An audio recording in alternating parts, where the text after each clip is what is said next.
Hi ನಮಸ್ತೆ ವೀಕ್ಷಕರೇ, Wikipedia ಕ್ರಾಂತಿ ವಿಶೇಷ ಕಾರ್ಯಕ್ರಮದಲ್ಲಿ ತಮಗೆಲ್ಲ ಸ್ವಾಗತ. ಅದು ಹಾಗೆ ತಂತ್ರಜ್ಞಾನ ಬೆಳೀತಾ ಹೋದ ಹಾಗೆ ಜಗತ್ತು ಬಹಳ ಸಣ್ಣದಾಗ್ತಾ ಇದೆ. ನಮಗೆ ಬೇಕಾದಂಥ ಎಲ್ಲ ಮಾಹಿತಿಗಳು ಕೂಡ ಇವತ್ತು ಬೆರಳಿನ ತುದಿಯಲ್ಲಿ ದೊರಕ್ತಾ ಇದೆ. ಎಲ್ಲೋ ಒಂದು ಕಡೆಯಲ್ಲಿ ಕನ್ನಡದಲ್ಲಿ ಕಂಪ್ಯೂಟರ್ ಲೋಕ ಇರ್ಬೋದು ಅಥವಾ ಒಂದಷ್ಟು ಮಾಹಿತಿ ತಂತ್ರಜ್ಞಾನ ಎಲ್ಲೋ ಒಂದು ಕಡೆ ಬೆಳೀತಾ ಇರುವಾಗ ಕನ್ನಡಕ್ಕೆ ಸಣ್ಣ ಮಟ್ಟದಲ್ಲಿ ಒಂದಷ್ಟು ಹಿನ್ನಡೆ ಆಗ್ತಾ ಇದೆಯೋ, ಕನ್ನಡ ಭಾಷೆಯಲ್ಲಿ ಹಿನ್ನಡೆಯಲ್ಲಿ ನಾವು ಅನುಭವಿಸ್ತಾ ಇದೆಯೋ ಅನ್ನುವಂಥ ಭಾವನೆಗಳು ನಮ್ಮಲ್ಲಿ ಬರೋದು ಸಹಜ. ಈ ಹಿನ್ನಡೆಯನ್ನು ಮುನ್ನಡೆಯನ್ನಾಗಿಸುವಂಥ ನಿಟ್ಟಿನಲ್ಲಿ ಮಂಗಳೂರಿನಲ್ಲಿ ಒಂದು ವಿಶೇಷವಾದ ಪ್ರಯತ್ನ ನಡೀತಾ ಇದೆ. ವಿಕಿಪೀಡಿಯಾದಲ್ಲಿ ಕನ್ನಡದ ಬಗ್ಗೆ ಮತ್ತು ಕನ್ನಡ ಭಾಷೆಯ ಶಬ್ದಗಳ ಬಗ್ಗೆ, ಕನ್ನಡದ ಇತಿಹಾಸದ ಬಗ್ಗೆ ಒಂದಷ್ಟು ಮಾಹಿತಿಗಳನ್ನು ದೊರಕುವಂಥ ಪ್ರಯತ್ನವನ್ನು ಮಾಡುವ ನಿಟ್ಟಿನಲ್ಲಿ ಒಂದು ಸಣ್ಣ ತಂಡ ಇಲ್ಲಿ ಕೆಲಸ ಮಾಡ್ತಾ ಇದೆ. ನಮ್ಮ ಸೈಂಟ್ ಅಲೋಷಿಯಸ್ ಕಾಲೇಜಿನ ವಿದ್ಯಾರ್ಥಿಗಳು ಮತ್ತು ಅಲ್ಲಿನ ಶಿಕ್ಷಕರು ಮತ್ತು ಒಂದಷ್ಟು ಸಾಹಿತಿಗಳು ಸೇರಿಕೊಂಡು ಈ ಕೆಲಸವನ್ನು ಮಾಡ್ತಾ ಇದ್ದಾರೆ. ಈ ಒಂದು ವಿಶೇಷವಾದ ಪ್ರಯತ್ನವನ್ನು ನಿಮಗೆ ಪರಿಚಯಿಸುವಂಥ ಪ್ರಯತ್ನವನ್ನು ನಾವಿಲ್ಲಿ ಮಾಡ್ತಾ ಇದ್ದೇವೆ. ಬನ್ನಿ, ನಮ್ಮೊಂದಿಗೆ ಡಾಕ್ಟರ್ ವಿಶ್ವನಾಥ್ ಬದಿಕಾನ್ ಅವರಿದ್ದಾರೆ. ಅವರನ್ನ ಕಾರ್ಯಕ್ರಮಕ್ಕೆ ಸ್ವಾಗತ ಇದೆ. ನಮಸ್ತೆ ಸರ್. ನಮಸ್ಕಾರ. ವಿಶ್ವನಾಥ್ ಬದಿಕಾನ್ ಅವರನ್ನು ನಾನು ಕೇಳಬೇಕು, ಬಹಳ ಪ್ರಮುಖವಾಗಿ ಕನ್ನಡದಲ್ಲಿ ಒಂದಷ್ಟು ಶಬ್ದಗಳ ಬಗ್ಗೆ ಇಂಟರ್ನೆಟ್ಗಳಲ್ಲಿ ನಾವು ಹುಡುಕಿದಾಗ ಮಾಹಿತಿಗಳೇ ಸಿಗೋದಿಲ್ಲ ನಮಗೆ. ಅಂತಹ ಸಂದರ್ಭದಲ್ಲಿ ಭಾಳಷ್ಟು ನಾವು ಹಿನ್ನಡೆಯನ್ನು ಅನುಭವಿಸ್ತಾ ಇದ್ದೇವೆ. ಎಲ್ಲೊಂದು ಕಡೆಯಲ್ಲಿ ಮಾಹಿತಿ ತಂತ್ರಜ್ಞಾನ ಬೆಳೀತಾ ಇದೆ, ಎಲ್ಲವೂ ನಮಗೆ ಇವತ್ತು ಬೆರಳಿನ ತುದಿಯಲ್ಲಿ ದೊರಕ್ತಾ ಇರುವಾಗ ಕನ್ನಡ ಭಾಷೆಯ ಕೆಲವೊಂದು ಶಬ್ದಗಳಿರ್ಬೋದು, ಇತಿಹಾಸದ ಘಟನೆಗಳಿರ್ಬೋದು, ಅದೆಲ್ಲ ನಮಗೆ ದೊರಕೋದಿಲ್ಲ. ಈ ಪ್ರಯತ್ನವನ್ನು ತಾವು ಹೇಗೆ ಪ್ರಾರಂಭಿಸಿದ್ರಿ? ಇದರ ಹಿಂದಿನ ಪ್ರೇರಣೆ ಏನು ಅಂತ ನಾನು ಕೇಳಬೇಕು. ಈಗ ನಾನು ವೈಯಕ್ತಿಕವಾಗಿ ನನ್ನ ಅಭಿಪ್ರಾಯವನ್ನು ಹೇಳೋದಾದರೆ, ಸಂತ ಅಲೋಷಿಯಸ್ ಕಾಲೇಜಿನ ಅಧ್ಯಾಪಕನಾಗಿದ್ದ ನಾನು, ಕನ್ನಡ ಅಧ್ಯಾಪಕನಾಗಿ ಕನ್ನಡದ ವಿದ್ಯಾರ್ಥಿಗಳಿಗೆ ಒಂದಷ್ಟು ಈ ಥರದ ಲೇಖನಗಳನ್ನು ತಯಾರಿ ಮಾಡಬೇಕು ಎನ್ನುವಂತಹ ಆಲೋಚನೆ ನನ್ನಲ್ಲಿ ಬಂತು. ಓಕೆ. ಈ ಆಲೋಚನೆಯನ್ನು ವಿಕಿಪೀಡಿಯಾದವರೊಟ್ಟಿಗೆ ನನಗೆ ನೇರವಾಗಿ ಹಂಚಿಕೊಳ್ಳಿಕ್ಕೆ ಆಗಲಿಲ್ಲ. ಆದರೆ ನಾನು ಲೇಖನವನ್ನು ಬರೆಯೋದಕ್ಕೆ ಆರಂಭ ಮಾಡಿದೆ. ನನಗೆ ಯಾಕೆ ಈ ಥರದ ಒಂದು ಪ್ರೇರಣೆ ಆಯ್ತಂದರೆ, ನಾನು ವಿಕಿಪೀಡಿಯಾದ ಲೇಖನಗಳನ್ನು ಓದ್ತಾ ಇರಬೇಕಿದ್ರೆ ಕನ್ನಡದ ಲೇಖನಗಳು ಇಲ್ಲ, ಯಾಕೆ ಇಲ್ಲ ಎನ್ನುವಂತಹದ್ದು ಆಯಿತು. ಹಾಗಾಗಿ ನಾನು ವಿಕಿಪೀಡಿಯಾಕ್ಕೆ ಲಾಗಿನ್ ಆಗಬೇಕು ಎನ್ನುವಂಥದ್ದು ನನ್ನ ಎದುರುಗಡೆ ಬಂತು. ಸರಿ. ಈ ಲಾಗಿನ್ ಆಗುವಂತಹ ಒಂದು ಕ್ರಿಯೆ ನನಗೆ ಸುಲಭ ಆಯಿತು. ಯಾಕಂದರೆ ಫೇಸ್ಬುಕ್ ಅಥವಾ ಈ ಥರದಲ್ಲಿ ಬಹಳ ಸುಲಭವಾಗಿ ಸೇರಿಕೊಳ್ಳುವ ಹಾಗೆ ವಿಕಿಪೀಡಿಯಾಕ್ಕೂ ಸೇರಿಕೊಂಡೆ. ಈಗ ನೀವು ಹೇಳುವ ಹಾಗೆ ಕನ್ನಡದಲ್ಲಿ ಈ ಥರದ ಒಂದು ಬೆರಳಿನ ತುದಿಗೆ ಕನ್ನಡದ ತಂತ್ರಜ್ಞಾನ ಸಿಗಲಿಲ್ಲ ಎನ್ನುವುದು ಸತ್ಯವೇ. ಯಾಕಂದರೆ ಕನ್ನಡವನ್ನು ನಾವು ಒಂದು ಜಾಗತಿಕ ಮಟ್ಟದಲ್ಲಿ ಅಥವಾ ಒಂದೊಂದು ಜಾಗತಿಕ ಭಾಷೆಯಾಗಿ ನಾವು ಗುರುತಿಸಿಕೊಳ್ಬೇಕಿದ್ರೆ ಕನ್ನಡದ ಲೇಖನಗಳನ್ನು ಕನ್ನಡಿಗರೇ ಬರಿಬೇಕಾಗ್ತದೆ, ಬೇರೆ ಯಾರು ಬರೀಲಿಕ್ಕೆ ಸಾಧ್ಯ ಇಲ್ಲ. ಈಗ ನೀವು ಬೇರೆ ಭಾಷೆಯನ್ನು, ಭಾರತೀಯ ಭಾಷೆಗಳನ್ನು ಭಾಷಾಂತರಿಸುವ ಕೆಲಸ ಆಗಬೇಕಿದ್ರೆ ನಮ್ಮಿಂದಲೇ ಆಗಬೇಕು. ಈಗ ಭಾರತೀಯ ಭಾಷೆಗಳನ್ನು ತಗೊಂಡ್ರೆ ಸ್ವಲ್ಪ ಹಿನ್ನಡೆ ಇರುವುದು ಕನ್ನಡದಲ್ಲೇ. ನೀವು ತಮಿಳಿಗೆ ಹೋದರೆ ತಮಿಳಿನಲ್ಲಿ ಸುಮಾರು 60,000 ಲೇಖನಗಳು ಸರ್ಕಾರಗಳೇ ಮುಂದೆ ನಿಂತು ಮಾಡಿಸ್ತಾ ಇವೆ. ಈಗ ನಮ್ಮಲ್ಲಿ ಇದು ಏನಂದ್ರೆ ವಿಕಿಪೀಡಿಯಾ ಎನ್ನುವಂಥದ್ದು ಅದೊಂದು ಫ್ರೀ ಎನ್ಸೈಕ್ಲೋಪೀಡಿಯಾ. ಇದರಲ್ಲಿ ಯಾವುದೇ ರೀತಿಯ ಸಂಭಾವನೆ ಆಗಲಿ ಅಥವಾ ಕೆಲಸ ಮಾಡಿದವನಿಗೆ ಯಾವುದೇ ರೀತಿಯ ಒಂದು ಸರ್ಕಾರದ ಯೋಜನೆಯಾಗಿ ಬರಲಿಲ್ಲ. ಇದು ಅಮೆರಿಕದ ಕಡೆಯಿಂದ ಬಂದಂತಹ ಒಂದು ಫ್ರೀ ಎನ್ಸೈಕ್ಲೋಪೀಡಿಯಾ ಆದ ಕಾರಣಕ್ಕಾಗಿ ಇದರಲ್ಲಿ ಕೆಲಸ ಮಾಡುವವರು ಏನೋ ಲಾಭ ಸಿಗ್ತದೆ ಅಂತ ಯಾರು ಹೋಗುವ ಹಾಗಿಲ್ಲ. ಆದರೆ ಕೆಲಸ ಮಾಡುವುದು ಕನ್ನಡಕ್ಕೆ ಅಂತ ಹೋದರೆ ಕನ್ನಡಿಗರಿಗೆ ಲಾಭ ಆಗ್ತದೆ. ಈ ಕನ್ನಡದ ವಿದ್ಯಾರ್ಥಿಗಳಿಗೆ ಉದಾಹರಣೆಗೆ ನಮ್ಮ ಕೇಂದ್ರೀಯ ಪಠ್ಯ ಪುಸ್ತಕ ವಿಜ್ಞಾನದಲ್ಲಿ ಬಂದಿದೆ. ಈ ವಿಜ್ಞಾನದ ಪಠ್ಯಪುಸ್ತಕವನ್ನು ಕನ್ನಡದಲ್ಲಿ ಓದುವ ವಿದ್ಯಾರ್ಥಿಗಳಿಗೆ ಪಠ್ಯಪುಸ್ತಕಗಳೇ ಇಲ್ಲ. ಓಕೆ. ಅಂದರೆ ಪಠ್ಯಪುಸ್ತಕಗಳನ್ನು ನೀವು NCERT ಅಂತಹ ಟೆಕ್ಸ್ಟ್ ಬುಕ್ ಬಂದಿದೆ, ಆ ಪುಸ್ತಕವನ್ನು ನೀವು ಕನ್ನಡದಲ್ಲಿ ಓದುವ ವಿದ್ಯಾರ್ಥಿಗಳಿಗೆ ಮಾಹಿತಿಯಲ್ಲಿ ಸಿಗ್ತದೆ. ಕನ್ನಡದ ಬರಹಗಾರರು ಕೊಡಬೇಕಾಗ್ತದೆ. ಇದನ್ನು ಯಾರು ಕೊಡ್ಬೋದು ಅಂತ, ಕನ್ನಡದಲ್ಲಿ ಸಾಹಿತ್ಯ ಓದಿದವರು, ಸಾಹಿತಿಗಳು ಬೇಕಷ್ಟು ಜನ ಇದ್ದಾರೆ, ಅವರು ಕೊಡ್ಬೋದು. ಒಂದು. ಎರಡನೇದಾಗಿ ಕನ್ನಡವನ್ನು ತಿಳ್ಕೊಂಡಂತಹ ಎಲ್ಲ ವಿಜ್ಞಾನ ಅಥವಾ ನಮ್ಮ ಸಮಾಜ ವಿಜ್ಞಾನ ಅಥವಾ ನಾವು ಉಳಿದ ಎಲ್ಲ ಭಾಗಗಳಲ್ಲಿ ತಿಳ್ಕೊಂಡವರು ಕೊಡ್ಬೋದು. ಆದರೆ ಅದನ್ನು ಕೆಲಸ ಮಾಡ್ತಾ ಇಲ್ಲ. ಯಾಕೆ ಅಂದರೆ ಕನ್ನಡಿಗರಿಗೆ ಬಹುಶಃ ಕನ್ನಡ ಬೇಡ ಅಂತ ಅನಿಸಿದೆ ಎನ್ನುವಂತಹ ಒಂದು ಭಾವನೆ ಬರ್ತಾ ಇದೆ. ನೀವು ಆಗ ಹೇಳಿದ ಹಾಗೆ ಈ ಭಾಷೆಯನ್ನು ನಾವು ಒಂದು ಜಾಗತಿಕ ಮಟ್ಟದಲ್ಲಿ ಹೇಳಬೇಕು ಅಂದಾಗ ಈ ಕ್ರಿಯೆ ಮಾಡಿದೆ. ಒಂದು ವೇಳೆ ನಾವು ಭಾಷೆಯನ್ನು ಜಾಗತಿಕ ಮಟ್ಟದಲ್ಲಿ ಕೊಡಬೇಕು, ನಮಗೆ ಇದರಿಂದ ನಮ್ಮ ಭಾರತದ ಭಾಷೆಯಲ್ಲಿ ಕರ್ನಾಟಕ ಒಂದು ಅತ್ಯಂತ ಶ್ರೇಷ್ಠವಾದ ಭಾಷೆ ಅಥವಾ ಉತ್ಕೃಷ್ಟವಾದ ಭಾಷೆ ಅಂತಾದರೆ ಅದನ್ನು ತಿಳಿಸಬೇಕಿದ್ರೆ ವಿಕಿಪೀಡಿಯಾದಲ್ಲಿ ಕೆಲಸ ಮಾಡಬೇಕಾಗ್ತದೆ. ಈಗ ಇದರಲ್ಲಿ ಏನು ಕೊಡಬಹುದು ಎನ್ನುವುದರ ಬಗೆಗೆ ಒಂದು ಕುತೂಹಲ ಇದೆ. ಕನ್ನಡದ ಸಾಹಿತ್ಯಗಳೆಲ್ಲ ಕನ್ನಡದ ಲೇಖನ ಬರೆಯುವುದು ಅಂದರೆ ಕವಿತೆ ಬರೆಯುವುದು, ಪ್ರಬಂಧ ಬರೆಯುವುದು, ಈ ಥರ ಕೊಡ್ಬೋದು ಅಂತ ಇದೆ. ಅದಲ್ಲ. ಈಗ ವಿಕಿಪೀಡಿಯಾದಲ್ಲಿ ಮಾಹಿತಿಯನ್ನು ಕೊಡುವುದು ಅಂದರೆ ಅದು ವಿಕಿಪೀಡಿಯಾಕ್ಕೆ ಸಂಬಂಧಿಸಿದ ಮಾಹಿತಿಯನ್ನೇ ಕೊಡಬೇಕು. ಹೇಗೆ ಅಂತ, ಕತೆ, ಕವಿತೆ ಅಥವಾ ಪ್ರಬಂಧಗಳು, ಕಾದಂಬರಿ, ಈ ಥರದ ಯಾವುದೇ ರೀತಿಯ ಸೃಜನಶೀಲ ಬರವಣಿಗೆಗೆ ಇಲ್ಲಿ ಅವಕಾಶ ಇಲ್ಲ.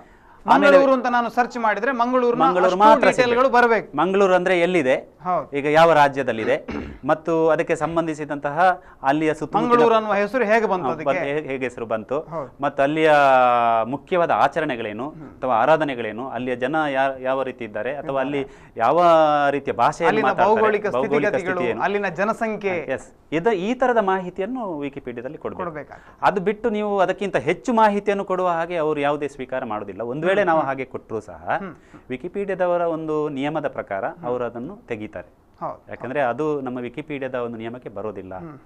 ಈಗ ವಿಮರ್ಶೆಯನ್ನು ಕೊಡಬಹುದಾ ಅಂತ, ವಿಮರ್ಶೆಯನ್ನು ಕೊಡುವಾಗಿಲ್ಲ, ಯಾಕಂದ್ರೆ ಅದು ನಮ್ಮ ಅಭಿಪ್ರಾಯ ಆಗ್ತದೆ, ಸಾರ್ವಜನಿಕರ ಅಭಿಪ್ರಾಯ ಆಗೋದಿಲ್ಲ. ಇಲ್ಲಿ ಒಂದು ಸಣ್ಣ ಡಾಕ್ಟರ್ ವಿಶ್ವನಾಥ ಬದುಕನವರೇ, ಒಂದು ಸಣ್ಣ ವಿಷಯ, 1857ರ ದಂಗೆ ಅಂತ ಹೇಳ್ತಾರೆ. ಹೌದು. ಇನ್ನು ಯಾರೋ ಅವರನ್ನ ಸ್ವಾತಂತ್ರ್ಯ ಸಂಗ್ರಾಮ ಅಂತ ಹೇಳ್ಬೋದು. ಇಲ್ಲಿ ಕೂಡ ವಿಚಾರ ಭೇದಗಳು ಬರ್ತವೆ. ಹೌದು. ಸಂಗೊಳ್ಳಿ ರಾಯಣ್ಣನನ್ನ ಒಬ್ಬ ಬಂಡಾಯಗಾರ ಅಂತ ಒಬ್ರು ಹೇಳಿದ್ರೆ, ಮತ್ತೊಬ್ಬ ಸ್ವಾತಂತ್ರ್ಯ ಹೋರಾಟಗಾರ ಅಂತ ಹೇಳ್ತಾರೆ. ಈ ವೈರುಧ್ಯಗಳು ಇಲ್ಲಿ ಹೇಗೆ ಕೆಲಸ ಮಾಡ್ತವೆ? ಇಲ್ಲಿ ಇದನ್ನ ತಾವು ಹೇಗೆ ಇದನ್ನ ಜಡ್ಜ್ ಮಾಡ್ತೀರಿ? ಒಬ್ಬನ ಅಭಿಪ್ರಾಯವನ್ನ ಎಲ್ಲರ ಮೇಲೆ ಹೇರೋದಕ್ಕೆ ಸಾಧ್ಯ ಇದೆಯಾ? ಇಲ್ಲ. ಇದು ನಾವು ಒಂದು ಇತಿಹಾಸವನ್ನು ಓದಿದ ಹಾಗೆ ಕೊಡ್ಬೇಕಾಗ್ತದೆ. ಈಗ ಇತಿಹಾಸ ಏನಿದೆ ಅದನ್ನೇ ನಾವು ಕನ್ನಡಕ್ಕೆ ಭಾಷಾಂತರಿಸಬೇಕು. ಒಂದು ವೇಳೆ ನೀವು ಕೇಳಿದ ಪ್ರಶ್ನೆಗೆ ಅಭಿಪ್ರಾಯಗಳನ್ನ ಇಲ್ಲ. ಈಗ ಮಾಹಿತಿಯನ್ನು ನಿಮಗೆ ಹೊಸತು ಕೊಡುವುದಿದ್ರೆ ಜಾನಪದದಲ್ಲಿ ಇಂತಹ ಮಾಹಿತಿಗಳು ಸಿಗ್ಬೋದು. ಆ ಜಾನಪದದ ಮಾಹಿತಿಗಳನ್ನು ಇಂಥಲ್ಲಿ ಇದೆ ಉಲ್ಲೇಖ ಮಾಡಬಹುದು. ಅಥವಾ ಇತಿಹಾಸದಲ್ಲಿ ಶಾಸನಗಳು ಸಿಕ್ಕಿದ್ರೆ ಅವುಗಳ ಮಾಹಿತಿಯನ್ನು ಕೊಡ್ಬೋದು. ಅದು ಬಿಟ್ಟು ನಾವು ನಮ್ಮದೇ ಆದ ಅಭಿಪ್ರಾಯವನ್ನು ಇವನು ಹೇಗೆ ಇದ್ದ, ಅಥವಾ ಬ್ರಿಟಿಷರ ವಿರುದ್ಧ ಹೋರಾಡಿದ, ಅಥವಾ ಈ ತರದ ಒಳ ದೇಶೀಯ ಜಗಳಗಳಲ್ಲಿ ಇವನು ಪ್ರಮುಖನಾಗಿದೆ, ಈ ತರದೆಲ್ಲ ಹೇಳಿ ಕೊಡುವುದರಿಂದ ಏನಾಗ್ತದೆ ಅಂದ್ರೆ ವಿದ್ಯಾರ್ಥಿಗಳಿಗೆ ಅಥವಾ ಓದುಗನಿಗೆ ಒಂದು ದಾರಿ ತಪ್ಪಿಸುವ ಒಂದು ಕೆಲಸ ಆಗ್ತದೆ ಅಂತ. ಅದು ಬಹುಶಃ ವಿಕಿಪೀಡಿಯಾದಲ್ಲಿ ಒಳ್ಳೆಯದು ಅಲ್ಲ. ಯಾಕಂದ್ರೆ ಅದನ್ನು ಓದುವವರಿಗೆ ಮಾಹಿತಿ, ಯಾಕಂದ್ರೆ ನಾವು ಈಗಾಗಲೇ ಇತಿಹಾಸ ಓದುದು ಯಾರೊಬ್ರು ಕೂತ್ಕೊಂಡು ಬರೆದಿರೋದು ಅಂತಲೇ ಇದೆ, ಈ ತರದ ಅಭಿಪ್ರಾಯ ಇದೆ. ಇತಿಹಾಸವನ್ನು ಮರು ತಿರುಚಿ ಬರಿಬೇಕು ಎನ್ನುವಂತಹ ಅಭಿಪ್ರಾಯವಿದೆ. ಈಗ ನಮ್ಮ ಈ ಕಾಲದಲ್ಲಿ ನಾವು ಇದ್ದ ಮಾಹಿತಿಯನ್ನು ಮಾತ್ರ ಕೊಡುದು, ಅದಕ್ಕಿಂತ ಹೆಚ್ಚು ಮಾಹಿತಿಯನ್ನು ಕೊಡುವ ಅಗತ್ಯ ವಿಕಿಪೀಡಿಯಾದಲ್ಲಿ ಇಲ್ಲ. ಕನ್ನಡ ಈಗ ಇಂಗ್ಲಿಷ್ ಭಾಷೆಯಲ್ಲಿ ಇರುವಂತಹ ಎಲ್ಲಾ ಮಾಹಿತಿಗಳನ್ನ ಕನ್ನಡಕ್ಕೆ ಭಾಷಾಂತರಿಸುವಂತ ಕೆಲಸ ನಿಮ್ಮ ಕಡೆಯಿಂದ ಆಗ್ತಾ ಇದೆ? ಈಗ ನಮ್ಮಲ್ಲಿ ಮಾಡ್ತಾ ಇದ್ದೇವೆ ನಾವು. ಈಗ ನಮ್ಮಲ್ಲಿ ಎಷ್ಟು ವರ್ಷಗಳ ಪ್ರೊಸೆಸ್ ಇರಬಹುದು ಇದು? ಯಾಕಂದ್ರೆ ಬಹಳ ದೊಡ್ಡ ಮಟ್ಟದ ಮಾಹಿತಿ ಅದರಲ್ಲಿ ಇದೆ ಇಂಗ್ಲಿಷ್ ಅಲ್ಲಿ. ಈಗಾಗಲೇ ವಿಕಿಪೀಡಿಯಾದಲ್ಲಿ ನೋಡಿದ್ರೆ ಬಹಳ ದೊಡ್ಡ ಮಟ್ಟದ, ಅಂದ್ರೆ ಒಬ್ಬನ ಜೀವನ ಸಾಕಾಗ್ಲಿಕ್ಕಿಲ್ಲ ಅಷ್ಟು ಓದಿದ್ರು ಅದರಲ್ಲಿ ಇದೆ ವಿಕಿಪೀಡಿಯಾದಲ್ಲಿ. ಅದೆಲ್ಲವನ್ನ ಕನ್ನಡಕ್ಕೆ ಭಾಷಾಂತರಿಸುವ ಸಾಧ್ಯ ಇದೆಯಾ? ಇದನ್ನು ಒಬ್ಬ ಇಬ್ಬರಿಂದ ಕುತ್ಕೊಂಡು ಮಾಡುವ ಕೆಲಸ ಅಲ್ಲ. ಈಗ ನಮ್ಮ ಕಾಲೇಜಿನಲ್ಲಿ, ಸೈಂಟ್ ಅಲೋಷಿಯಸ್ ಕಾಲೇಜಿನಲ್ಲಿ ಕನ್ನಡ ಓದುವಂತಹ ಸುಮಾರು 580 ವಿದ್ಯಾರ್ಥಿಗಳಿದ್ದಾರೆ, ಫಸ್ಟ್ ಇಯರ್ ಮತ್ತು ಸೆಕೆಂಡ್ ಇಯರ್ ನಲ್ಲಿ. ಈ 580 ವಿದ್ಯಾರ್ಥಿಗಳಿಗೂ ನಾವು ಒಂದೊಂದು ಸೆಮಿಸ್ಟರ್ ಅಲ್ಲಿ ಅಟ್ಲೀಸ್ಟ್ 2 ಲೇಖನಗಳನ್ನು ಬರೀರಿ ಅಂತ. ಈಗ ಒಂದು ಸೆಮಿಸ್ಟರ್ ಅಲ್ಲಿ 2 ಅಂದ್ರೆ ಲೇಖನ ಅನ್ನೋದಕ್ಕಿಂತ ಭಾಷಾಂತರಿಸಿ ಅಂತ ಹೇಳ್ಕೊಳ್ಬಹುದು. ಅದನ್ನು ಭಾಷಾಂತರಿಸುವ ಕೆಲಸ ಮಾಡಿ ಅಂತ, ಹೀಗೆ ಕನ್ನಡಕ್ಕೆ ಭಾಷಾಂತರ ಮಾಡಿ ಕೊಡಿ ಅಂತ. ಹೀಗೆ ಮಾಡೋದರಿಂದ ನಾವು ಒಂದು ವರ್ಷಕ್ಕೆ ಸುಮಾರು 1000 ಲೇಖನವನ್ನು ಸೇರಿಸಬಹುದು ನಮ್ಮ ಅಂದ್ರೆ ತುಂಬಾ ಉತ್ತಮವಾದಂತಹ ಲೇಖನಗಳು ಬಂದಿವೆ ಅಂತ ಕೊಡಬಹುದು. ಇಂತಹ ಕೆಲಸವನ್ನು ನಮ್ಮ ನಗರದ ಸುಮಾರು ಕಾಲೇಜುಗಳಲ್ಲಿ ಅಳವಡಿಸಿದ್ರೆ, ಬರೇ ಮಂಗಳೂರಿನಲ್ಲಿರುವಂತಹ ಒಂದು 10 ಕಾಲೇಜಿಗೆ ಹೋದ್ರು ಒಂದು ವರ್ಷದಲ್ಲಿ 10,000 ಲೇಖನವನ್ನು ಕೊಡ್ಬೋದು. ಈಗ ವಿಕಿಪೀಡಿಯಾ ಬಂದು ಸುಮಾರು ಒಂದು 15-20 ವರ್ಷಗಳು ಆದರೂ ಸಹ ಈ ಕನ್ನಡದಲ್ಲಿರುವ ಲೇಖನಗಳ ಸಂಖ್ಯೆ ತುಂಬಾ ನೀವು ಉತ್ತಮವಾದದ್ದು ಅಂತ ಹೇಳೋದು ಒಂದು 6-7 ಸಾವಿರ ಮಾತ್ರ ಇರೋದು. ನೀವು ತಮಿಳಿಗೆಲ್ಲ ಹೋಲಿಕೆ ಮಾಡಿದ್ರೆ ಅಲ್ಲೆಲ್ಲ 60,000 ಲೇಖನಗಳು ಉತ್ತಮವಾದದ್ದೇ ಇವೆ. ಇಂಗ್ಲಿಷ್ನಲ್ಲಿ 1.5 ಲಕ್ಷದಷ್ಟು ಲೇಖನಗಳಿವೆ. ಈ ಕನ್ನಡದ ಜನಕ್ಕೆ ಈ ತರದ ಒಂದು ಲೇಖನವನ್ನು ಕೊಡುವಂತಹ ಒಳ್ಳೆಯ ಒಂದು ಯೋಜನೆಯನ್ನು ಯಾಕೆ ಇಟ್ಟುಕೊಳ್ಬಾರ್ದು? ಯಾಕಂದ್ರೆ ಇದು ಕಾಲೇಜು ವಿದ್ಯಾರ್ಥಿಗಳಲ್ಲಿ ಮಾಡ್ಕೊಳ್ಬಹುದು ಅಂತ ನನ್ನ ಆಲೋಚನೆ. ಈ ಕೆಲಸವನ್ನು ಇವತ್ತು ಒಬ್ಬ ಸಾಮಾನ್ಯ ಕೂಲಿ ಕೆಲಸ ಮಾಡುವವನಿಗೆ ಮಾಡಬಾರ್ದು ಅಂತೇನಿಲ್ಲ, ಆದರೆ ಅವನಿಗೆ ಕಂಪ್ಯೂಟರ್ ಬೇಕು, ಕಂಪ್ಯೂಟರ್ ಒಂದು ಅನುಭವ ಬೇಕಾಗ್ತದೆ. ಅದರ ಜೊತೆಗೆ ಅವನಿಗೆ ಈ ಮಾಹಿತಿಯನ್ನು ಕೊಡೋದಕ್ಕೆ ಅವನು ಹುಡುಕಾಡುವಂತಹ ಒಂದು ಜ್ಞಾನ ಬೇಕಾಗ್ತದೆ. ಇನ್ನು ಅದನ್ನು ಅವನು ಇಂಗ್ಲಿಷ್ನಿಂದ ಕನ್ನಡಕ್ಕೆ ಕೊಡಬೇಕಾದ ಜ್ಞಾನ ಬೇಕಾಗ್ತದೆ. ಈ ಕೆಲಸವನ್ನು ನಮ್ಮ ವಿದ್ಯಾರ್ಥಿಗಳು ಮಾಡಿದರೆ ಇಲ್ಲಿ 2-3 ಲಾಭ ಆಗ್ತದೆ ನಮ್ಮ ವಿದ್ಯಾರ್ಥಿಗಳಿಗೆ. ಒಂದು, ಮಾಹಿತಿಯನ್ನು ಸಂಗ್ರಹ ಮಾಡೋದು ಎಲ್ಲಿಂದ ಅಂತ ಗೊತ್ತಾಗುತ್ತೆ. ಎರಡನೇದು, ಅವರು ಮಾಹಿತಿಯನ್ನು ಇಂಗ್ಲಿಷ್ನಿಂದ ಕನ್ನಡಕ್ಕೆ ತರ್ಜುಮೆ ಮಾಡೋದು. ಮೂರನೇದಾಗಿ ಆ ವಿದ್ಯಾರ್ಥಿ, ಈಗ ನಮ್ಮ ಯಾವ ಕನ್ನಡ ವಿದ್ಯಾರ್ಥಿಗಳು ಸಹ ಒಂದು ಕನ್ನಡದಲ್ಲಿ ಟೈಪಿಂಗ್ ಮಾಡುವಂಥ ಕೆಲಸವನ್ನು ಕಲಿತಾರೆ. ಈಗ ಬಹಳಷ್ಟು ನೀವು ನಮ್ಮ ಈ ಪಟ್ಟಣ ಕನ್ನಡದಲ್ಲಿ ಅವನ ಚಟುವಟಿಕೆಗಳು ಎಲ್ಲ ಕೆಲಸ ಆರಂಭ ಆಗ್ತದೆ. ಹೀಗೆ ಆರಂಭ ಆದರೆ ಅವನು ನಾಳೆ ನಾನು ವಿಕಿಪೀಡಿಯಾದಲ್ಲಿ ಮಾಡಿದ ಕೆಲಸದಿಂದಾಗಿ ನಾನೊಂದು ಅತ್ಯುತ್ತಮ ಲೇಖಕನಾಗ್ತೇನೆ ಅಂತ ಹೇಳ್ಕೊಳ್ಬೋದು. ಇದರಿಂದ ಏನು ನಾವು ತಿಳ್ಕೊಳ್ಬೋದು ಅಂದರೆ, ಇನ್ನೊಂದು ಏನಂದರೆ, ಈ ಲೇಖನ ಬರೆಯುವುದರಿಂದ ಅವನೊಬ್ಬ ಒಳ್ಳೆಯ ರಿಸರ್ಚ್ ವರ್ಕ್ ಮಾಡಿದ ಹಾಗೆ ಒಂದು ಸಂಶೋಧನೆ ಕೆಲಸ ಆಗ್ತದೆ. ಅವನ ಜ್ಞಾನ ಬೆಳೀತದೆ. ಈ ಮಾಹಿತಿಯನ್ನು ಅವನ ಒಳಗಡೆ ಬೆಳೆಸಿಕೊಳ್ಳೋದ್ರ ಜೊತೆಗೇನೆ ಬಹಳಷ್ಟು ಜನಕ್ಕೆ ಅದನ್ನು ವಿಶೇಷವಾಗಿ ಕೊಡುವಂತಹ, ಯಾಕಂದರೆ ನಮ್ಮ ಈಗ ನೀವು ನೋಡಿ, ಈಗ ತುಳುವಿನಲ್ಲಿ ತುಳು ಎನ್ನುವಂಥ ನಾವು ಪಕ್ಷಾಂತರ ಮಾಡ್ಬೋದಲ್ಲ, ಭಾಷೆ ತುಳು ಮಾಡ್ಬೋದು. ಯಾಕಂದರೆ ಮಂಗಳೂರಿನಲ್ಲಿ ತುಳು ಮತ್ತು ಕೊಂಕಣಿಯ ಕೆಲಸ ಆಗ್ತಾ ಇದೆ. ಈ ಕೊಂಕಣಿಯಲ್ಲಿ ಒಂದಷ್ಟು ತುಳುವಿಗಿಂತ ಹೆಚ್ಚು ಕೆಲಸ ಆಗ್ತಾ ಇದೆ. ತುಳು ಭಾಷೆಯಲ್ಲಿ ಇರುವಂತಹ ಶಬ್ದಗಳನ್ನ ಕೂಡ ತಾವು ಅದರ ಅರ್ಥಗಳನ್ನ, ಅದರ ವಿವರಗಳನ್ನ ಕೂಡ ವಿಕಿಪೀಡಿಯಾದಲ್ಲಿ ಲಭ್ಯ ಆಗುವ ಹಾಗೆ ಮಾಡ್ತೀರಾ? ಈಗ ನೀವು ಕನ್ನಡ ವಿಕಿಪೀಡಿಯಾವು ಒಬ್ಬ ಅಮೆರಿಕಾದಲ್ಲಿ ಕೂತ್ಕೊಂಡು ಕನ್ನಡ ವಿಕಿಪೀಡಿಯಾ ಅಂತಾದ್ರೆ ತೆರ್ಕೊಳ್ತದೆ. ಅದು ಗೂಗಲ್ ಅಲ್ಲಿ ನೀವು ಸರ್ಚ್ ಮಾಡಬಹುದು ಅಂತಿದ್ರೆ ತೆರ್ಕೊಳ್ತದೆ. ಆದ್ರೆ ತುಳು ವಿಕಿಪೀಡಿಯಾ ಹಾಗೆ ಇಲ್ಲ.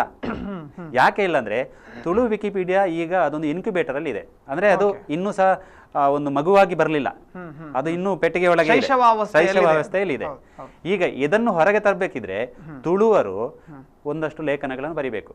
ಈಗ ತುಳುವಿನಲ್ಲಿ ಒಂದು ಪರಿಸ್ಥಿತಿ ಹೇಗಿದೆ ಅಂದ್ರೆ, ತುಳುವಿನಲ್ಲಿ ಲೇಖನ ಬರೆಯುವವರು, ತುಳುವರು ತುಂಬಾ ಜನ ಇದ್ದಾರೆ, ಜ್ಞಾನಿಗಳು, ತುಂಬಾ ಒಳ್ಳೆಯ ಲೇಖನ ಬರೆಯುವವರು ಇದ್ದಾರೆ. ಆದ್ರೆ ಕೂತ್ಕೊಂಡು ಕಂಪ್ಯೂಟರ್ ಅಲ್ಲಿ ಲೇಖನ ಬರೆಯುವವರ ಸಂಖ್ಯೆ ಇಲ್ಲ. ಈಗ ಈ ಕೆಲಸವನ್ನು ಸಹ ನಾವು ಆರಂಭಿಸಿದ್ದೇವೆ. ನಮ್ಮ ವಿದ್ಯಾರ್ಥಿಗಳಿಗೆ, ಆಸಕ್ತರಿಗೆ ಈ ಕೆಲಸವನ್ನು ಸಹ ತುಳುವಲ್ಲಿ ಒಂದು ಕೆಲಸ ಮಾಡ್ಬೋದು. ತುಳು ಅಕಾಡೆಮಿ ಇದೆ ಮಂಗಳೂರಲ್ಲಿ. ತುಳು ಅಕಾಡೆಮಿಯವರು ಈ ತರದ ಯೋಜನೆಯನ್ನು ಹೆಚ್ಚು ಪರಿಣಾಮಕಾರಿಯಾಗಿ ತಗೊಳ್ಬಹುದು. ಇದಕ್ಕೆ ಬೇಕಿದ್ರೆ ವಿದ್ಯಾರ್ಥಿಗಳನ್ನು ಯೋಜನೆ ಮಾಡಿ ಬಳಸಿಕೊಂಡು ಒಂದು ಸಣ್ಣ ಮಟ್ಟದ ಒಂದು ಹಣವನ್ನು ಅಥವಾ ಈ ತರದ ಒಂದು ಆಸೆ ಕೊಡುವುದು ಅಂತಲ್ಲ ವಿದ್ಯಾರ್ಥಿಗಳಿಗೆ, ನೀವು ನಾವು ದುಡ್ಡು ಕೊಡ್ತೇವೆ ನೀವು ಕೆಲಸ ಮಾಡಿ, ಆಮಿಷ ಒಡ್ಡುವುದಲ್ಲ. ಆದರೆ ಈ ಕೆಲಸವನ್ನು ಮಾಡೋದರಿಂದ ವಿದ್ಯಾರ್ಥಿಗಳಿಗೆ ಲಾಭ ಇದೆ, ಮತ್ತು ತುಳು ಭಾಷೆಗೆ ಲಾಭ ಇದೆ, ಮತ್ತು ನಮ್ಮ ತುಳು ಅಕಾಡೆಮಿಯಂತಹ ಒಂದು ಸಾಂಸ್ಕೃತಿಕ ಸಂಘಟನೆಗೂ ಲಾಭ ಇದೆ. ಒಟ್ಟಿನಲ್ಲಿ ಇಡೀ ಭಾಷೆ ಅಂತರ್ಜಾಲಗಳಲ್ಲಿ ಕೂಡ ಆ ಭಾಷೆಯ ಬಗ್ಗೆ ಯಾವುದೇ ಮಾಹಿತಿ ಕೇಳಿದ್ರೆ ಸಿಗಬಹುದು. ಖಂಡಿತ ಸಿಗಬಹುದು, ಖಂಡಿತ ಸಿಗ್ತದೆ ಅನ್ನುವಂಥ. ಹೌದು. ಇವತ್ತು ಇನ್ನು ಒಂದನೇ ವಿಚಾರ, ವಿಕಿಪೀಡಿಯಾದಲ್ಲಿ ನೋಡುವ ಹಾಗೆ ನಾವು ಇಂಗ್ಲಿಷ್ ನಲ್ಲಿ ಸರ್ಚ್ ಮಾಡಿದ್ರೆ ಯಾವ ವಿಚಾರವನ್ನು ಸಿಗ್ತದೆ, ಯಾವುದು ಕ್ರಿಮಿಯಾದಲ್ಲಿ ನಡೆದಂತಹ ಒಂದು ಯುದ್ಧದ ಬಗ್ಗೆ ಮಾಹಿತಿ ಕೊಡಿ ಅಂದ್ರೆ ಅದು ಕೊಡುತ್ತದೆ. ರಷ್ಯಾ ವಿಭಜನೆ ಆದದ್ದು ಯಾವಾಗ ಕೇಳಿದ್ರೆ ಅದು ಕೊಡುತ್ತದೆ. ಅಥವಾ ನಮ್ಮ ಈ ಬುಡಕಟ್ಟು ಜನಾಂಗದವರ ಬಗ್ಗೆ ಅಥವಾ ಇಲ್ಲಿ ನಡೆಯುವಂತ ಒಂದು ಕೋಳಿ ಅಂಕದ ಬಗ್ಗೆ ಹಾಕಿದ್ರು ಅದು ಕೊಡುತ್ತದೆ. ಆದ್ರೆ ಇಷ್ಟೆಲ್ಲ ವಿಭಾಗಗಳನ್ನ ನೀವು ಹೇಗೆ ಭಾಷಾಂತರಿಸ್ತೀರಿ? ಅಂದ್ರೆ ಇಡೀ ಒಂದು ಜಗತ್ತಿನ ಮಾಹಿತಿ ಅದರಲ್ಲಿ ಇದೆ, ಅದನ್ನ ವಿಶ್ವಕೋಶ ಅಂತಲೇ ಹೇಳ್ಬೋದು. ಅದನ್ನ ಒಂದು ವರ್ಗೀಕರಣ ಮಾಡಬೇಕಾಗ್ತದೆ. ಈಗ ಯಾವ ವಿಭಾಗದ ಕೆಲಸ ನಿಮ್ಮಲ್ಲಿ ನಡೀತಾ ಇದೆ? ಈಗ ನಾವು ವರ್ಗೀಕರಣ ಅಂತ ಹೇಳೋ ಅದಂದ್ರೆ ಒಳ್ಳೆ ಪ್ರಶ್ನೆ ಇದೆ. ಯಾಕಂದ್ರೆ ವರ್ಗೀಕರಣ, ನಾವು ಇದ್ದ ವಿಷಯವನ್ನೆಲ್ಲ ಒಟ್ಟು ರಾಶಿ ಹಾಕಿ ವಿಕಿಪೀಡಿಯಾದಲ್ಲಿ ಕೊಡ್ಲಿಕ್ಕೆ ಆಗುದಿಲ್ಲ. ಹೌದು. ಈಗ ಉದಾಹರಣೆಗೆ ನೀವು ಕೋಳಿ ಅಂಕ ಅಂತ ಹೇಳಿದ್ರಿ. ಕೋಳಿ ಅಂಕ ಅಂತ ಹೇಳಿದ ಕೂಡಲೇ ಅದಕ್ಕೊಂದು ಕ್ಯಾಟಗರಿ ಮಾಡ್ಕೊಳ್ಬೇಕು ನಾವು. ತುಳುನಾಡಿನ ಸಂಸ್ಕೃತಿ ಅಂತ ಒಂದು ಕ್ಯಾಟಗರಿ ಮಾಡ್ತೀವಿ. ತುಳುನಾಡಿನ ಸಂಸ್ಕೃತಿಯಲ್ಲಿ ಕೋಳಿ ಅಂಕ ಅಥವಾ ಕಂಬಳ ಅಥವಾ ಆರಾಧನೆಗೆ ಸಂಬಂಧಿಸಿದ ಭೂತಾರಾಧನೆ ಅಥವಾ ನಾಗಾರಾಧನೆ, ಇವುಗಳನ್ನೆಲ್ಲ ಒಂದೊಂದು ಪಟ್ಟಿ ಮಾಡ್ತೀರಿ. ಈಗ ಕೋಳಿ ಅಂಕದ ಒಳಗಡೆ ನೀವು ಬರುವಂತಹ ವಿಚಾರಗಳು, ಕೋಳಿ ಅಂಕದಲ್ಲಿ ಕೋಳಿಯಲ್ಲಿ ಬಣ್ಣಗಳು ಅಥವಾ ಕೋಳಿಯ ವಿಧಗಳು ಅಥವಾ ಕೋಳಿ ಅಂಕದಲ್ಲಿಯೇ ವೈವಿಧ್ಯತೆ ಇದೆ. ಅದರಲ್ಲಿ ಒಂದು 100 ಆರ್ಟಿಕಲ್, ಅದರಲ್ಲಿ ಒಂದು 100 ಆರ್ಟಿಕಲ್ ಅದರ ಒಳಗಡೆ ಸೇರಿಸಿಕೊಂಡು ಹೋಗ್ಬೋದು. ಈಗ ಭೂತಾರಾಧನೆ ಅಂತ ಕೊಂಡ್ರೆ, ಭೂತಾರಾಧನೆಯಲ್ಲೇ ಸುಮಾರು ಒಂದು 400 ಭೂತಗಳಿವೆ.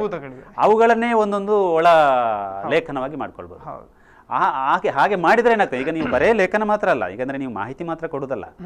ಮಾಹಿತಿ ಯಾವಾಗ ಸ್ಪಷ್ಟ ಆಗೋದು, ನೀವು ಅದಕ್ಕೆ ಪೂರಕವಾಗಿ ಇದು ಎಲ್ಲಿಂದ ಸಿಕ್ಕಿತೇನೆ. ಈಗ ಉದಾಹರಣೆ, ನೀವು ಇಂಗ್ಲಿಷಿನಿಂದ ತಗೊಂಡ ಲೇಖನ ಇದ್ರೆ ಅದರ ಉಲ್ಲೇಖವನ್ನು ರೆಫರೆನ್ಸ್ ಕೊಡಬೇಕು ಒಂದು. ಎರಡನೇದಾಗಿ, ಈಗ ನೀವು ಒಂದು ಭೂತವನ್ನು ನೀವು ಹೇಳ್ತೀರಿ. ಉದಾಹರಣೆಗೆ ಪಂಜುರ್ಲಿ ಭೂತ ಅಂತ ಇದೆ. ಪಂಜುರ್ಲಿ ಭೂತ ಈಗ 10ನೇ ಕ್ಲಾಸಿನವರೆಗೆ ಬಂದಂತಹ ಟೆಕ್ಸ್ಟ್ ಬುಕ್ ಅಲ್ಲಿ ಇದೆ, ತುಳು ಟೆಕ್ಸ್ಟ್ ಬುಕ್ ಅಲ್ಲಿ. ಆದ್ರೆ ಆ ಹುಡುಗನಿಗೆ ಪಂಜುರ್ಲಿ ಭೂತವನ್ನು ನೋಡ್ಲಿಕ್ಕೆ ಭೂತ ಇಲ್ಲ, ನಮ್ಮ ವಿಕಿಪೀಡಿಯಾದಲ್ಲಿ ಇಲ್ಲ, ಎಲ್ಲಿ ಕಾಣ್ತಾ ಇಲ್ಲ. ಆವಾಗ ಪಂಜುರ್ಲಿ ಭೂತದ ಫೋಟೋವನ್ನು ಸಹ ತೆಗೆದು ಈ ವಿಕಿಪೀಡಿಯಾದಲ್ಲಿ ಒಂದು ಕಾಮನ್ ವಿಕಿಮೀಡಿಯಾ ಅಂತ ಇದೆ, common.wikimedia.org ಅಂತ ಇದೆ. ಅದಕ್ಕೆ ಹೋಗಿ ಫೋಟೋವನ್ನು ಅಪ್ಲೋಡ್ ಮಾಡಬೇಕು. ಅಂದ್ರೆ ನಿಮಗೆ ಗೂಗಲ್ ಅಲ್ಲಿ ಇದ್ದ ಫೋಟೋವನ್ನು ಇದ್ದಕ್ಕಿದ್ದಾಗ ತೆಗೆದುಕೊಳ್ಳೋದಿಲ್ಲ. ಒಂದು ವೇಳೆ ಹಾಗೆ ಹಾಕಿದ್ರೆ ಅಪರಾಧವಾಗ್ತದೆ, ಕಾಪಿರೈಟ್ ಬೇಕು. ಈಗ ಲೇಖನವನ್ನು ಹಾಕೋದಿದ್ರೆ ಅಪರಾಧ ಆಗ್ತದೆ. ನೀವು ಇದ್ದಕ್ಕಿದ್ದ ಇಂಗ್ಲಿಷಿನಿಂದ ಕನ್ನಡಕ್ಕೆ ತರ್ಜುಮೆ ಮಾಡ್ಬೋದು, ಯಾಕಂದ್ರೆ ನೀವು ನಮ್ಮ ಭಾಷೆಗೆ ತಗೊಂಡು ಬಂದಿದ್ರಿ ಅಥವಾ ನಾನು ನಿಮ್ಮ ಭಾಷೆ ತಗೊಂಡು ಬಂದಿದ್ರಿ ಅಂತ ಒಂದು ಕೊಡುಗೆ ಮಾಡ್ಕೊಳ್ಬಹುದು. ಆದ್ರೆ ನಾವು ಯಾರೋ ಒಬ್ರು ಪುಸ್ತಕ ಬರೆದಿದ್ರೆ ಅದನ್ನು ತೆಗೆದು ನಾನು ಹೀಗೆ ಹಾಕ್ತೇನೆ ಅಂದ್ರೆ ಅದು ತಪ್ಪಾಗ್ತದೆ. ಯಾಕಂದ್ರೆ ಇದೊಂಥರ ಈ ಸೈಬರ್ ಅಪರಾಧ ಆಗ್ತದೆ. ಅದಕ್ಕೂ ಸಹ ನಾವು ಜಾಗ್ರತೆ ಇರಬೇಕು. ಅಂದ್ರೆ ಇದ್ದಕ್ಕಿದ್ದ ಹಾಗೆ ಈ ತರದೊಂದು ಕಾರ್ಯಕ್ರಮ ನೀಡಿ ನಾವು ಹೀಗೆ ಲೇಖನ ಹಾಕ್ತೇವೆ ಅಂತ ಹೇಳಿ ನನ್ನ ಹೆಸರು ಹಾಕಿ ಕೊಡ್ತೇನೆ ಈ ತರ ಪ್ರಚಾರ ಮಾಡುವ ಹಾಗೆ ಇಲ್ಲ. ಇದು ಮಾಹಿತಿ. ಈಗ ನನ್ನ ಹೆಸರನ್ನು ಸಹ ಎಲ್ಲಿ ಬಳಕೆ ಮಾಡುವ ಹಾಗೆ ಇಲ್ಲ. ಲೇಖನದ ಒಳಗಡೆ ಇದನ್ನ ಬರೆದವನು ನಾನು ಅಂತ ಹೇಳುವ ಹಾಗಿಲ್ಲ. ಅಂದ್ರೆ ಇದೊಂದು ಒಟ್ಟಿನಲ್ಲಿ ಇಡೀ ಜಗತ್ತಿಗೆ ಉಚಿತವಾಗಿ ಮಾಹಿತಿಯನ್ನ ಕೊಡ್ತಾ ಇರುವಂತದ್ದು ವಿಕಿಪೀಡಿಯಾ. ಖಂಡಿತ. ನಾವು ಅದಕ್ಕೆ ಕೊಡುವಂತ ಕೊಡುಗೆಗಳು ಕೂಡ ಉಚಿತವಾಗಿ ಇರಬೇಕು, ಅದರಲ್ಲಿ ಕೂಡ ಯಾವುದೇ ಸ್ವಾರ್ಥ ಇರಬಾರದು ಅನ್ನುವಂತ ಒಂದು ನಿಲುವಲ್ಲಿ ಇರುವಂತದ್ದು. ಬಹಳ ಪ್ರಮುಖವಾಗಿ ನಾನು ಆಗ್ಲೇ ಹೇಳಿದೆ, ವರ್ಗೀಕರಣ ಆಗಿದೆ ಅಂತ. ನೀವು ಈಗಾಗಲೇ 580 ಮಕ್ಕಳು ನಿಮ್ಮಲ್ಲಿರುವಂತಹ ಕನ್ನಡ ವಿಭಾಗದಲ್ಲಿರುವಂತಹ ವಿದ್ಯಾರ್ಥಿಗಳು ತೊಡಗಿಸಿಕೊಂಡಿದ್ದಾರೆ. ಯಾವ ಎಲ್ಲ ವಿಭಾಗದ ಕೆಲಸಗಳು ಈಗಾಗಲೇ ಮುಗಿದಿದೆ? ಈಗ ಇದು ನಮ್ಮದು ಆರಂಭ ಆದದ್ದು ಈ ಸೆಮಿಸ್ಟರ್ನಿಂದ, ಅಂದ್ರೆ ಈ ಚತುರ್ಮಾಸದಿಂದ ನಾವು ಆರಂಭ ಮಾಡ್ಕೊಂಡಿದ್ದೇವೆ. ನಮಗೆ ಮುಂದೆಗೆ, ಯಾಕಂದ್ರೆ ನಾವು ಈಗ ಮುಂದೆ ಆದ್ಯತೆ ಯಾವುದು ಕೊಡ್ತೀರಿ? ನಾವು ಈಗ ವಿಜ್ಞಾನಕ್ಕೆ ಕೊಡ್ತೇವೆ. ನಮ್ಮ ಆಲೋಚನೆ ಹೇಗಿರುವುದಂದ್ರೆ, ಈಗ ಉದಾಹರಣೆಗೆ ವಿಜ್ಞಾನದ ಲೇಖನಗಳನ್ನು ಕನ್ನಡದ ವಿದ್ಯಾರ್ಥಿಗಳು ಬರಿಬೇಕು ಅಂತ. ನಮ್ಮಲ್ಲಿ ವಿಜ್ಞಾನದ ವಿದ್ಯಾರ್ಥಿಗಳು ಸ್ವಲ್ಪ ಜಾಸ್ತಿ ಇದ್ದಾರೆ, ಕನ್ನಡದಲ್ಲಿ ವಿಜ್ಞಾನದ ವಿದ್ಯಾರ್ಥಿಗಳು ಜಾಸ್ತಿ ಇದ್ದಾರೆ. ಅವರನ್ನು ನಾವು ಬಳಕೆ ಮಾಡಿಕೊಂಡು, ಈಗ ಉದಾಹರಣೆಗೆ ಫಿಸಿಕ್ಸ್ಗೆ ಸಂಬಂಧಿಸಿ ಅಥವಾ ನೀವು ಕೆಮಿಸ್ಟ್ರಿಗೆ ಸಂಬಂಧಿಸಿ ಅಥವಾ ಇನ್ನು ನಮ್ಮ ಬಯಾಲಜಿಗೆ ಸಂಬಂಧಿಸಿ ಒಂದಷ್ಟು ಲೇಖನಗಳು ನಾವು ತಯಾರಿ ಮಾಡ್ಬೋದು ಅಂತ. ಹಾಗಿದ್ರೆ ನಾವು ಯಾರನ್ನು ಸೇರಿಸಿಕೊಳ್ಬೇಕು ಜೊತೆಗೆ? ಬರೇ ವಿಜ್ಞಾನದ ವಿದ್ಯಾರ್ಥಿಗಳು ಮತ್ತು ಕನ್ನಡ ಅಧ್ಯಾಪಕರು ಸಾಧ್ಯ ಆಗುದಿಲ್ಲ. ಇದಕ್ಕೆ ಇನ್ನು ಆ ವಿಭಾಗದ, ಈಗ ಉದಾಹರಣೆಗೆ ಫಿಸಿಕ್ಸ್ ವಿಭಾಗದಲ್ಲಿ ಯಾರು ಮಾಹಿತಿಗಳು ಅಷ್ಟು ಸ್ಪಷ್ಟತೆ ಇರಬೇಕು, ಅವರು ಸ್ಪಷ್ಟತೆ ಕೊಡಬೇಕು. ಆ ಸ್ಪಷ್ಟತೆ ನೆಲೆಯಲ್ಲಿ ನೀವು ಅದನ್ನು ಚರ್ಚೆ ಮಾಡಬೇಕು. ಮತ್ತು ಕನ್ನಡಕ್ಕೆ ತರ್ಜುಮೆ ಮಾಡುವಾಗಲೂ ಸಹ ಆ ತರ್ಜುಮೆ ಮಾಡುವಂತಹ ಮಾಹಿತಿ ಅದು ಒಂದು ಪುಸ್ತಕದಲ್ಲಿ ಈಗಾಗಲೇ ಬಂದಿರಬೇಕು. ಇದ್ದಕ್ಕಿದ್ದ ಹಾಗೆ ನಾನು ಒಂದು ಪದವನ್ನು ಈ ತರ ಕೊಡ್ತೇನೆ ಅಂತ ಹೇಳಿದ್ರೆ ನಾಳೆ ಅದು ಒಂಥರ ರಾಶಿಯಾಗಿ ಬಿಡ್ತದೆ. ಅದನ್ನು ಯಾರು ಓದುವವರು? ಖಂಡಿತ ಹೊಸ ಪದವನ್ನು ನೀವು ಸೃಷ್ಟಿ ಮಾಡಬಹುದು, ಮಾಡಬಾರ್ದು ಅಂತಲ್ಲ, ಆದ್ರೆ ಅದಕ್ಕೆ ಸಂಬಂಧಿಸಿದಂತಹ ಬೇರೆ ಬೇರೆ ಲೇಖನಗಳು ಕೂಡ ಅಲ್ಲಿ ಸಿಗಬೇಕು, ಸಿಗಬೇಕು. ಸರಿ, ಅದಕ್ಕೆ ಒಂದು ಉಲ್ಲೇಖವನ್ನು ಕೊಡಬೇಕು, ಒಂದು ಲಿಂಕ್ ಕೊಡಬೇಕು ಅದಕ್ಕೆ, ಮತ್ತೆ ಅದಕ್ಕೆ ಸರಿಯಾದ ಫೋಟೋ ಹಾಕಬೇಕು, ಮತ್ತೆ ಅದಕ್ಕೆ ಆ ಮಾಹಿತಿಯು ಪರಿಪೂರ್ಣ ಆಗಿರ್ಬೇಕು. ಈಗ ಒಂದು ಪರಿಪೂರ್ಣ ಮಾಹಿತಿ, ಈಗ ನೀವು ಒಂದು ಲೇಖನವನ್ನು ಹಾಕ್ತಿರಲ್ಲ, ಒಂದು ಲೇಖನ ಪರಿಪೂರ್ಣ ಹೇಗೆ ಆಗ್ತದೆ ಅದಕ್ಕೊಂದು ಪರಿವಿಡಿ ಮಾಡ್ಕೊಡ್ಬೇಕು. ಪರಿವಿಡಿ ಮಾಡೋದಂದ್ರೆ ನಾವು ಒಂದು ಲೇಖನವನ್ನು ಒಂದು ಕಂಪ್ಯೂಟರ್ನ ಒಳಗಡೆ ಒಂದು ಪ್ರೋಗ್ರಾಮ್ ತಯಾರಿ ಮಾಡುವುದು ಅಂತ ಲೆಕ್ಕ. ಕಂಪ್ಯೂಟರ್ನ ಪ್ರೋಗ್ರಾಮ್ ರೈಟ್ ಮಾಡ್ತಾರಲ್ಲ, ಪ್ರೋಗ್ರಾಮ್ ರೈಟಿಂಗ್ ಅಂತ ಇದೆಯಲ್ಲ, ಆ ಪ್ರೋಗ್ರಾಮ್ ತಯಾರಿ ಮಾಡುವುದೇ ಕೋಡಿಂಗ್ ನ ಮೂಲಕ. ಅದೇ ಕೆಲಸವನ್ನು ನಾವು ವಿಕಿಪೀಡಿಯಾದಲ್ಲಿ ಮಾಡ್ತಾ ಇದ್ದೇವೆ. ಹಾಗಾಗಿ ಒಂದು ಸ್ವಲ್ಪ ಕಂಪ್ಯೂಟರ್ ಜ್ಞಾನ ಬೇಕಾಗ್ತದೆ. ಬಹಳ ಮೂಲವಾಗಿ ಅವನಿಗೆ ಟೈಪಿಂಗ್ ಬೇಕು, ಟೈಪಿಂಗ್ ಗೊತ್ತಿರಬೇಕು. ಎರಡನೇದಾಗಿ ಅವನಿಗೆ ಕಂಪ್ಯೂಟರ್ ಒಳಗಡೆ ಪ್ರವೇಶ ಮಾಡೋದು ಗೊತ್ತಿರಬೇಕು. ಮೂರನೇದಾಗಿ ಅವನಿಗೆ ವಿಜ್ಞಾನದ ಲೇಖನ ಅಂದರೆ ವಿಜ್ಞಾನದ ಲೇಖನವನ್ನು ಬರೆಯುವವರು ವಿಜ್ಞಾನದ ವಿದ್ಯಾರ್ಥಿಗಳಾಗಿರಬೇಕು. ಇದನ್ನು ಬಹುಶಃ ಮುಂದುವರಿಸಿ ಬರುವ ವರ್ಷಕ್ಕೆ ನಾವು ಹೇಗೆ ಮಾಡ್ಬೋದು ಅಂದ್ರೆ, ನಮ್ಮ ಕಲಾ ಪದವಿಗೆ ಸಂಬಂಧಿಸಿದ, ಈಗ ಉದಾಹರಣೆಗೆ ಇಕನಾಮಿಕ್ಸ್, ಪೊಲಿಟಿಕಲ್ ಸೈನ್ಸ್ ಅಥವಾ ಸೋಷಿಯಾಲಜಿ ಅಥವಾ ಹಿಸ್ಟ್ರಿ ಅಥವಾ ಕನ್ನಡಕ್ಕೆ ಸಂಬಂಧಿಸಿದ ಲೇಖನಗಳನ್ನು ಕಾಲೇಜಿನಲ್ಲಿ ನಡೀತಾ ಇರೋದ್ರಿಂದಾಗಿ ಮೊದಲನೇದಾಗಿ ಮಕ್ಕಳ ಏನು ಪಠ್ಯ ಪುಸ್ತಕಗಳಿವೆ ಅವುಗಳಿಗೆ ಸಂಬಂಧಪಟ್ಟಂತ ಮಾಹಿತಿಗಳಿಗೆ ಮೊದಲ ಆದ್ಯತೆ ಕೊಡ್ತಾ ಇದೀರಿ ಅನ್ನುವಂಥದ್ದು. ಎಸ್, ಇನ್ನಷ್ಟು ಮಾತಾಡಬೇಕು, ಬಹಳಷ್ಟು ಮಾಹಿತಿಯನ್ನು ಪಡಿಬೇಕು. ಅದಕ್ಕಿಂತ ಮೊದಲು ನಾವು ಒಂದು ಸಣ್ಣ ವಿರಾಮವನ್ನು ತೆಗೆದುಕೊಳ್ಬೇಕು. ವೀಕ್ಷಕರ, ಸಣ್ಣ ವಿರಾಮವನ್ನು ತೆಗೆದುಕೊಳ್ತಾ ಇದ್ದೇನೆ. ವಿರಾಮದ ನಂತರ ಈ ವಿಶ್ವಕೋಶವನ್ನು ರಚಿಸುವುದರಲ್ಲಿ ವಿದ್ಯಾರ್ಥಿಗಳ ಪಾತ್ರ ಕೂಡ ಬಹಳ ಮಹತ್ವದಿದೆ. ಒಬ್ಬರು ವಿದ್ಯಾರ್ಥಿ ನಮ್ಮೊಂದಿಗಿದ್ದಾರೆ, ಅವರನ್ನು ಕೂಡ ಮಾತಾಡಿಸಬೇಕು. ಈಗ ಸಣ್ಣ ವಿರಾಮದ ಬಳಿಕ ಕಾರ್ಯಕ್ರಮ ಮತ್ತೆ ಮುಂದುವರಿತದೆ.